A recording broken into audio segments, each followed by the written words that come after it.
বন্ধুরা, তো ব্লগের নেক্সট পার্টে চলে এসেছি। তো সকালবেলা মর্নিং ওয়াক করে আসার পর তারপর আমি একটু ভিডিও করে নিলাম। এই দেখো শাড়িটা আমাদের বাড়ি, তো বাড়িরই লাগোয়া আমাদের শীতলা মায়ের মানে মন্দির। তো শীতলা মায়ের পুজোর জন্য এখানে প্যান্ডেলও হয়ে গেছে। তো দেখো কি সুন্দর, 3 দিন ধরে আমাদের এখানে অনুষ্ঠান করা হয়।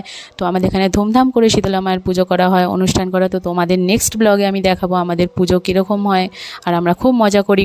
তো দেখো মা হেঁটে আসার পর জামরুল গাছ থেকে জামরুল পেড়েছে, আর পেয়ারা গাছে একটা পেয়ারাও ধরেছে। তো সেটাই আমাকে দেখাচ্ছিল, আর আমিও দেখে বলছিলাম কি বড় বড় কি সুন্দর জামরুল ফল ধরেছে দেখো বন্ধুরা। তো তারপরে আমি একটুখানি ফ্রেশ হয়ে নিই, ফ্রেশ হয়ে ছাতু গুলে ছাতুর শরবত একটু খেয়ে নিই।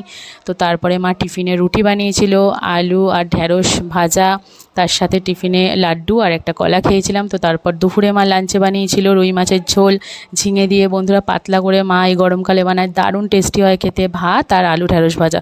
তো বন্ধুরা, তো আমার ব্লগ তোমাদের কেমন লাগছে তোমরা অবশ্যই কমেন্ট করে জানিও, এবং লাইক